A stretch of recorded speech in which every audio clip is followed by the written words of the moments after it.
and the judge threw our law away. He promulgated on two concerns. The first one was ex post facto, which meant that whatever law we put into play, in a sense, we wanted it to be retroactive, to go back and do that. And the judge said, you can't do that. You can't have ex post facto law. If you're going to have an amendment to a code, whatever, it starts from this point forward. It doesn't go from this point backwards, going through that. And the second one, and he said, the judge said also, was this looks like this is promulgated against the owners of the new building, of the school that they want to buy and so forth. And he said this whole thing was initiated to look at that. And for that reason, he disallowed the law coming through. And when I sat there and listened to all the members of the public start talking about the planning board this and not listening and that, and I felt so bad for the planning board because they are just there to make sure that development just fill the correct boxes. They do the correct boxes.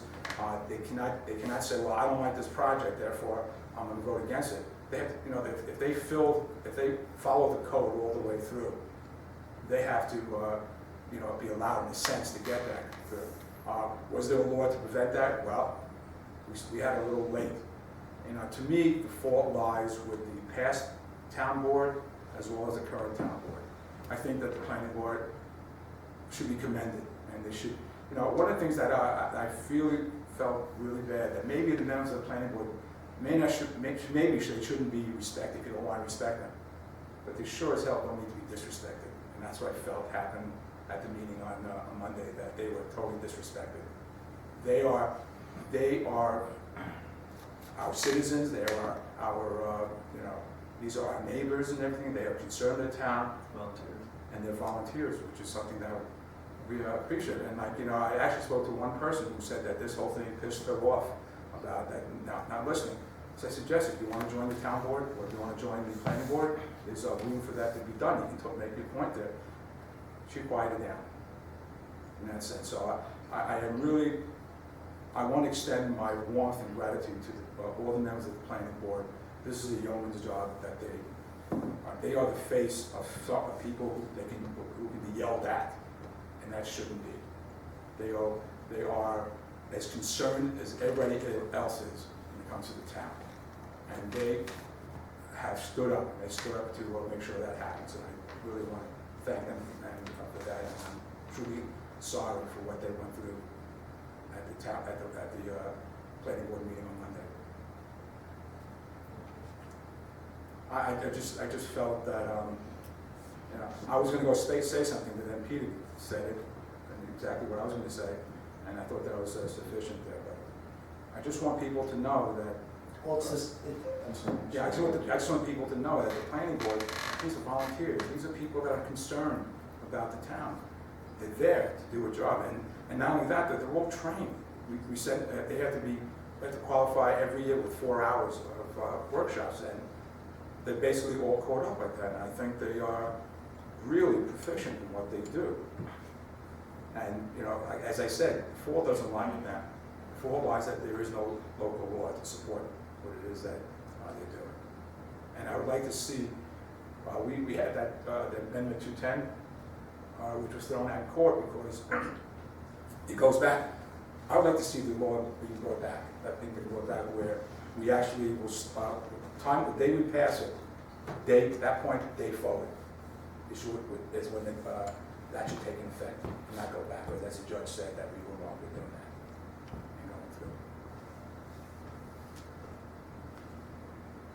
Peter, you said you wanted to say something.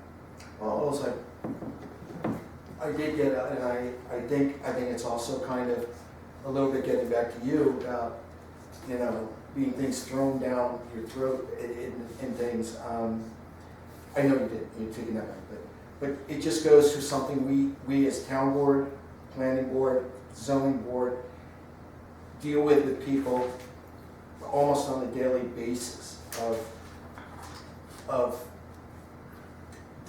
again, it's not just, you can't just not get something because you don't like it.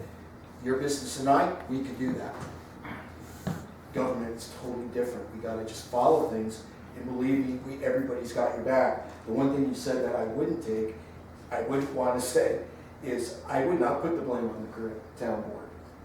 Well, I'm just, no, I'm not. for it, because we've been, since day one, Well, we've been trying to help and fix this and protect our constituents in every way we can. And open these Let me meetings. just preface. COVID's been crazy. Let me just preface that.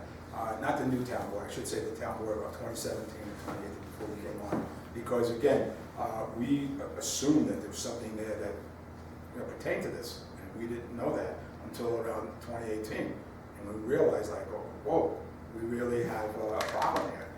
That should have been adjudicated a long time ago.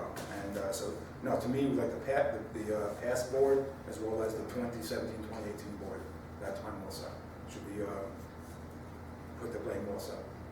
The blame should not go to the planning board. Pete, since you have the floor, if you want to continue, I know Mike's on, so potentially. I liked it, even on liaison, I think Mike's the best one to speak. I would also like to make a personal apology.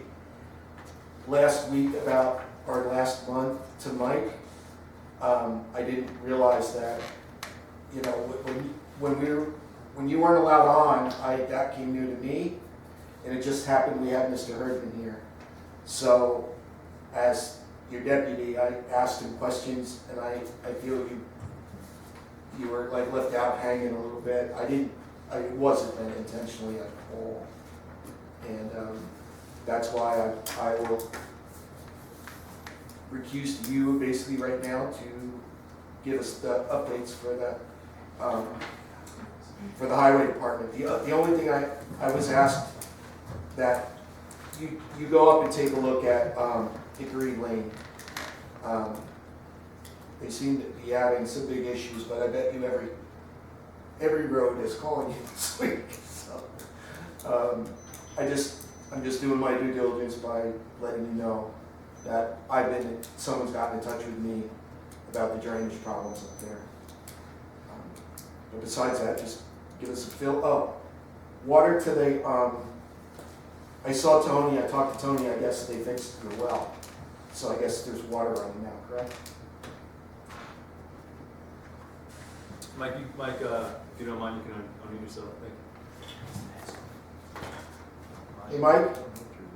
Yeah, the well was fixed, that same. Yeah, I saw Tony up there when I went up that day. Well, I'm glad that was all it was. That's good. So do we have water to the trailer now? Everything seems to be working. Seems? I'm well aware of the Hickory Lane area drainage. Okay. Been working on that for 3.5 years, trying to get the CWC to fund that project. It's about a $250,000 project, and when I met up there last fall with the DEP engineer, they won't fund conveyance systems anymore like they did down Glenford-Wittenberg Road when I sat on the CWC board.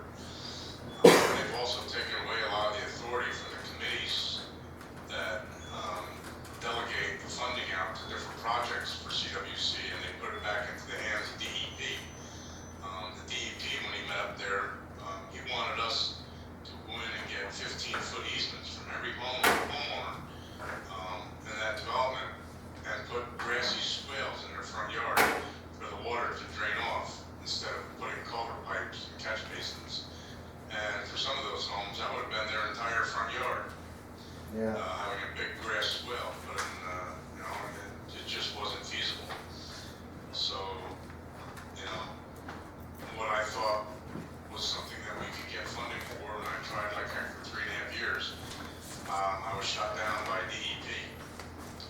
I'm still hoping with one last shot that I can convince the CWC board to put a push on there for something for us, but that water flows down off the mountain, comes down through that development, goes across a pipe, and when you drive up 28 in the heavy rain, you see that water coming right off the side of a 10-foot cliff, just past I know, I saw it the where other day. it come right off the side of 28, just past where the old 28 is closest to 28 near the Glenford Church. So about maybe 500 feet down the road, all that water is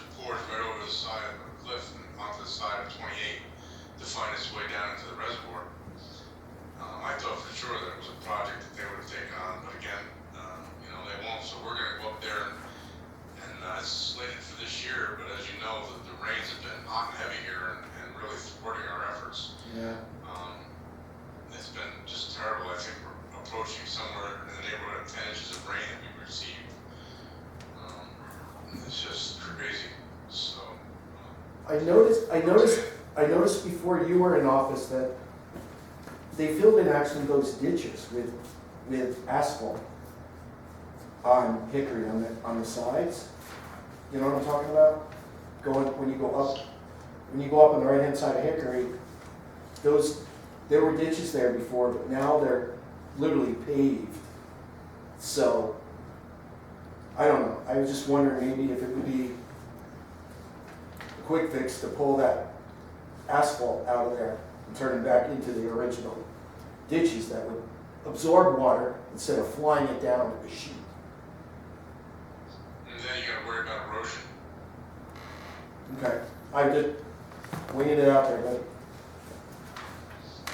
You know, the original plan we drew up was to put catch basins and pipe up there, convey it down the side of all 28 to the post office, and then replace that failing box culvert, that 100-year-old box culvert by the post office, and bring it across underneath the road, put in a turbidity pool, and then let the water find its way down into the reservoir after all the siltation has been removed.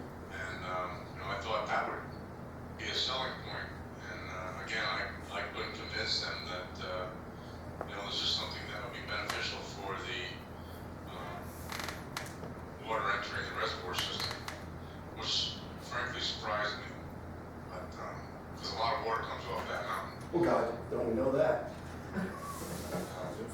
And the conveyance that we financed years ago for Ulster County, all down the side of Glenford-Wittenberg Road, pumps all that water down through the piece of property behind the church, between the church and the post office there, right next to the Glenford post office, and it comes right down through there. So everything that we did 20 years ago, that the CWC funded, comes down and is eroding our culvert now, but we can't get funding to help repair it. That culvert's going to cost probably about $100,000 to fix. So, you know, altogether up there, we're looking at over $300,000 in repairs. Just so that the board's aware of what we're up against. So we're going to start replacing pipes up there and do the best we can to help alleviate some of the issues that the homeowners are seeing up there.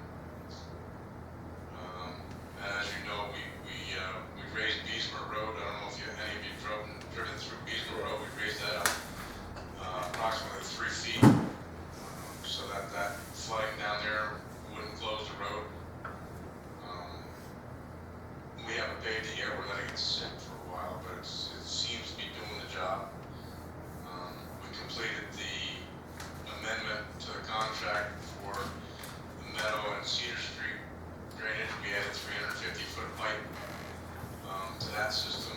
We completed the one up on Broad and Cedar, but we seem to still have an issue with a lot of puddling in the one location. I had the men go up today with sandbags because we haven't been able to get out and do any blacktopping, so I had the crew go up today and put some sandbags on the backside of one of the driveways. It's a culvert. They had cracked the blacktop culvert sluiceway using that area. What else we got? Bluestone Ridge flooded out onto Crier Lane yesterday. We had to go clean that up. Stone Road was underwater down to the end. I mean, we've just been inundated with drainage issues townwide. We got to try to get back on track and get some more pipes in. We got to get Schultnick done with drainage piping. We got to get Hillside, which we're working on right now, get that piped so that we can get these roads paved eventually here if it ever dries up. Lately, I feel like I'm working in the Amazon rainforest. Hey Mike, with the shared services, are we missing any of the boat here with the paver?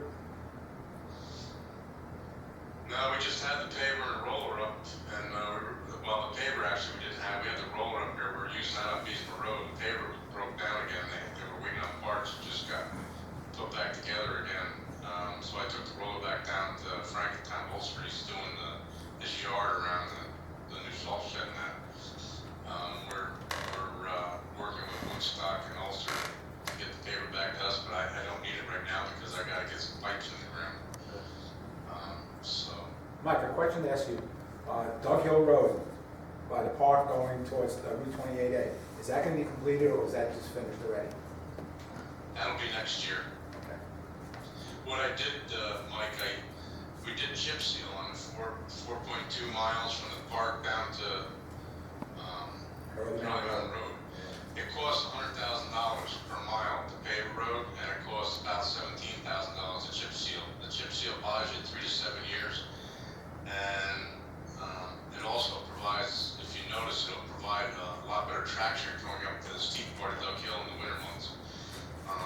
We haven't chip sealed in Early in a long time, and I did this because I wanted to try to save that portion of Duck Hill, because it was starting to alligator. In other words, starting to get a lot of checks and cracks in it, and I wanted to make sure I chip sealed it to seal the water out, because water is the #1 killer of roads. And we'll see how it does going through the winter and that, but it should hold up pretty good. I'm pretty pleased with the outcome of the project so far. But again, we won't know until springtime. But we just didn't have the money, $500,000 in the budget to pave Duck Hill.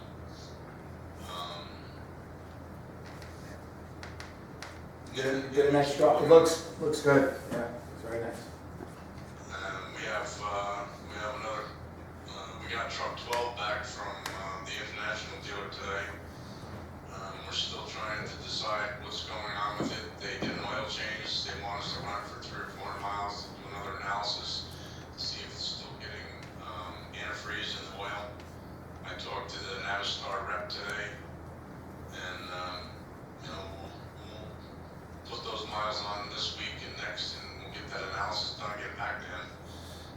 And we got our fingers crossed. We got truck 7 in the shop right now. Rear springs, front brakes, kingpins are all getting redone. Then we'll have truck 15 the one time. We got to do the brakes all the way around in that. I did send you a quote for a mini excavator to replace the Bobcat, and the reason I did that is I want you to consider it. The current one we have has 2,200 hours. It gets a lot of use. It works every single day. It's starting to get a little loose in the pins, and we're starting to see some leakage around the main hydraulic motor, or my main hydraulic pump, which is about $3,000 for the part. And we were getting some leakage on one of the final drives, which is $5,200. Not only that, but we can't reach into the big 6-wheel dump trucks when we're doing jobs with the current excavator. We have to use the 1-tons, and if you remember, you guys signed the vouchers for it. We spent almost $8,000 to date, and we're not done yet fixing those 2 smaller Dodge 5500s, because they've been the workhorses, and they've been taking the brunt of all the work that we've been doing on all these drainage projects. So the goal is to get a little bit bigger excavator. The one that I sent you is a Komatsu PC55. It's got a little bit higher reach. It's about 1,000 pounds heavier than the one we have currently, and it would allow us to be more efficient by utilizing the larger trucks for waste material when we're digging out drainage ditches and culverts and et cetera. It would cut down on our truck trips to where we dump the waste material, and by about 4 to 1. So in other words, 4 of the little trucks would fit into 1 large truck. So it'd be much more efficient. That can be up to discussion. You can read your emails and check that out. What else? When did you send that, Mike?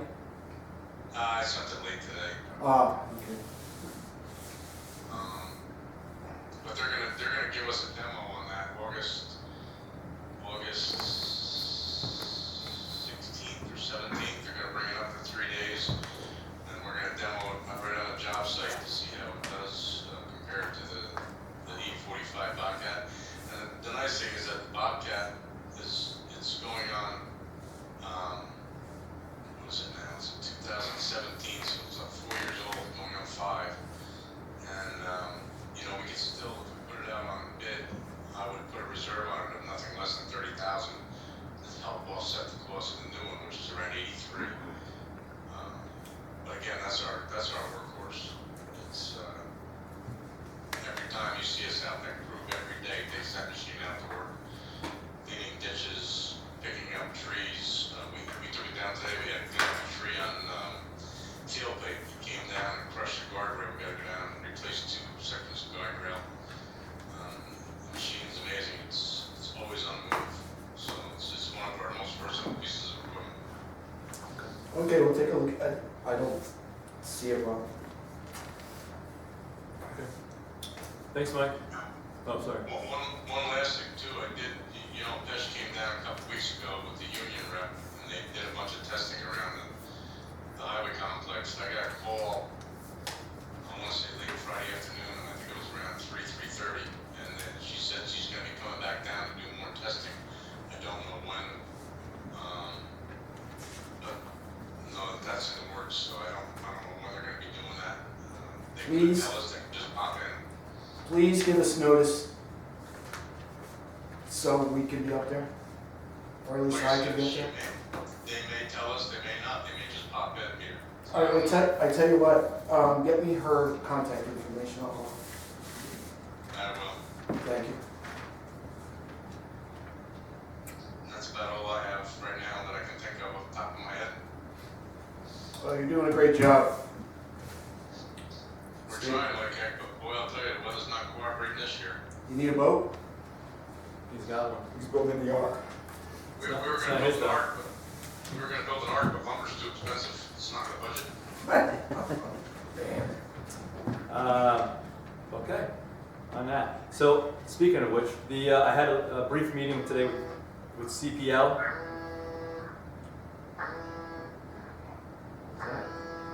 Mike, is that your phone? And they're going to be sending us an analysis, a full analysis report based on everything that they went through for basically renovation for the old garage. They have schematics on new. It's about $600,000 a bay.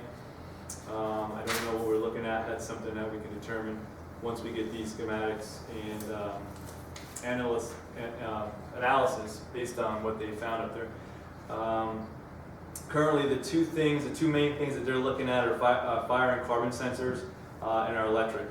So everything else they think can be done over time, but those 2 things need to be dealt with as soon as possible.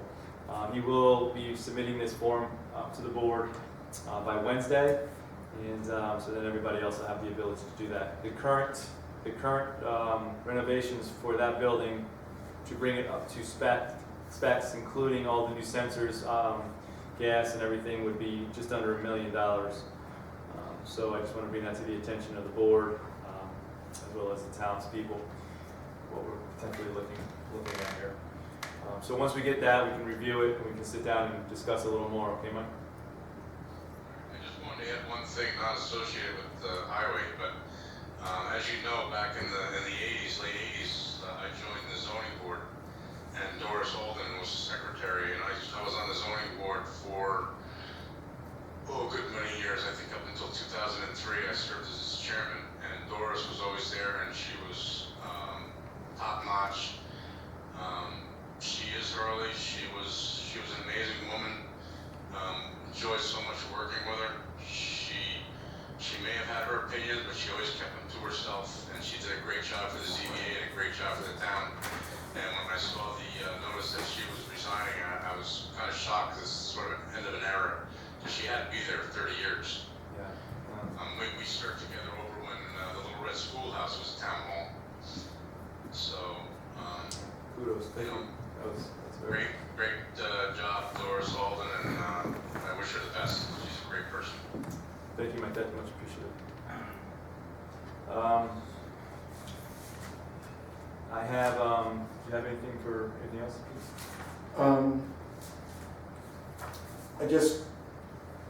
I'll give you the total transfer numbers next week. This is the transfer station. Transfer station. Well, we're done with highway, right? Yeah. Cool. Just so we know, we already topped over 200 grand of money in so far.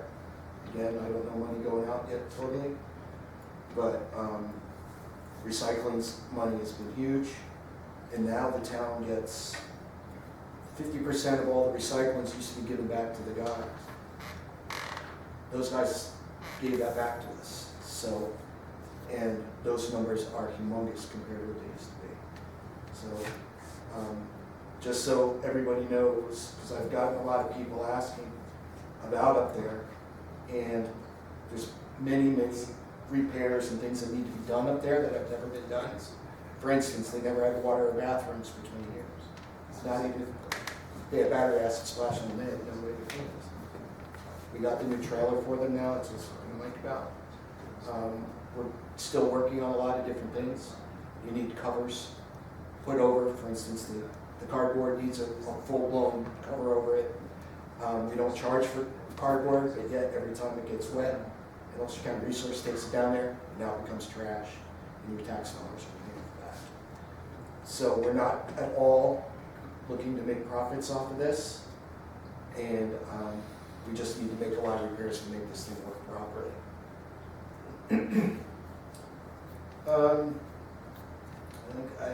If anybody has any questions about that, but besides that, I'll leave it at that. We did give up the recycling, but we also did give them an hourly increase. Yes, and the amount of money that,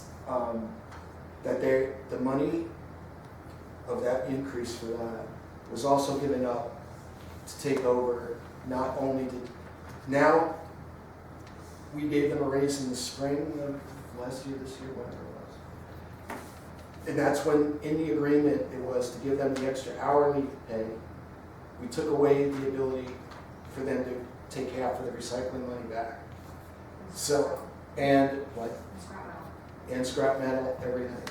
For instance, on Saturday, we just got $2,000 back, so there's $1,000 right there on one thing. Also, the leachate system, which runs parallel into the transfer station's area of responsibility, I take it because it's part of the old dump. We had wonderful Mr. Craven. If you've been here, you know who he was. I love that guy. He took us in, showed us how it worked, what was broken, what needed to be fixed. And since we fixed it,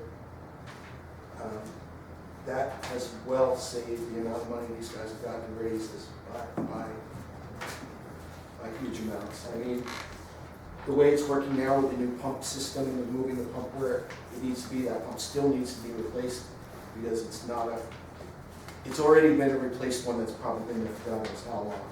But it was replaced improperly, basically below ground level. So we've basically been pumping out rainwater at 12 cents a gallon or whatever it was costing us to take it away. Putting it up to ground level now, the purpose of it is to be at a level right now.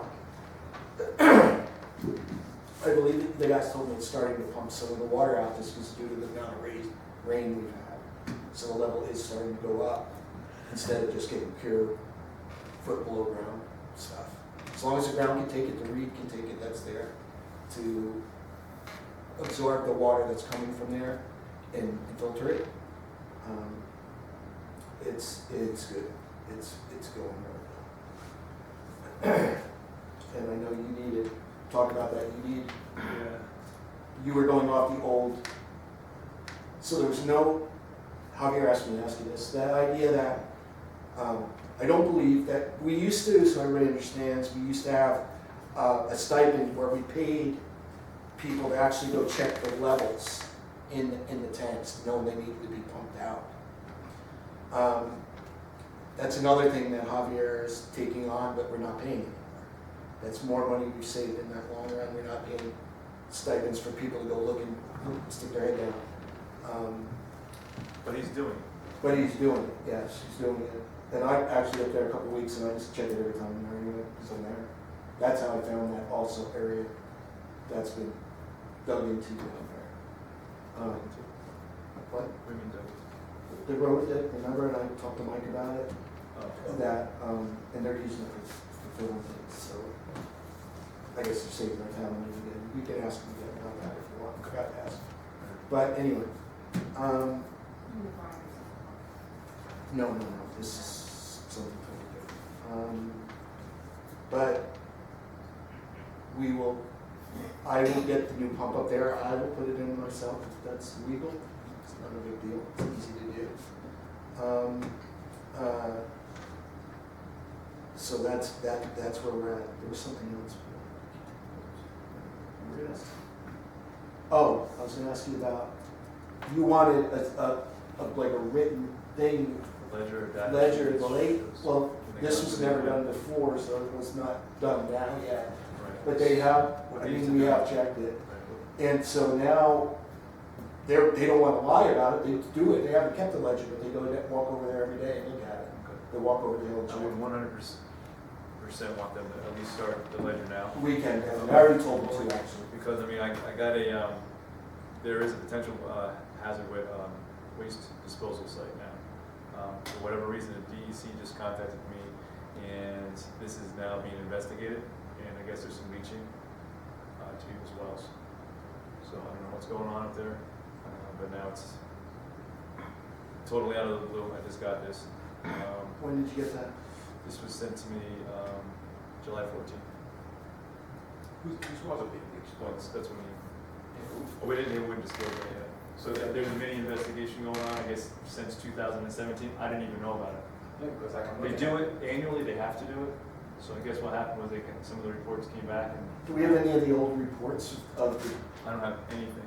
This is something Wow. they've been doing that I have no oh, if idea. it's leaking into somebody, it needs to be It fixed. used to be, they used to check the wells, and one of the wells that I were aware of was the drinking wells from, or the water wells from the town park. So I always knew what the CPA, PFAs and things of that nature were all levels of it, but I never knew the individuals around that area. So that, any documentation that we can get is definitely gonna be needed, so, any kind of repairs, whatever. Oh, yeah, I mean, that's, I don't even like hearing that. Yeah. So, and they won't really give me any information, additional information will be provided once it becomes available, exactly what it says. So that's where we're at with that. So this has been happening since 2017? That's when they started doing the testing, investigation, I didn't know anything about it. So, one other thing I do have while you're still on, and I think Glenn is still on, his hand is up Oh, building. for building. Glenn, your hand is up if you have some comment, please. Yeah, you have to check with Jim, but I always believe, since they capped the well, there is records on, or since they capped the dump, there's records on, testing of wells on Croft Road. Which road? I believe it's Croft Road, a little shortcut through there, Collier. Collier Road. Where the stream runs between down back there. Yes, the stream runs, and actually the stream runs from the wetland, above the landfill, transfer station and down through there into that swamp on the other side of 48A. Oh, Yes, they have monitored those wells, some of those wells. okay, yeah, because there's that stream that kind of, I'm sure that it can reach underneath the stream. But, yeah, it's good to know. While I have you on, Glenn, I just want to kudos to you as well in your department. I'm just looking at the inspection report for last month. Very impressive. Yeah, I like the new system. I know it takes a little getting used to, but anyway, thank you, and just know that you're very, very much appreciated. It really has helped to try and do a new software program with a new clerk and new telephones all at the same time. That's a good point. I'll take the blame for that one. I took the blame at the planning board meeting too.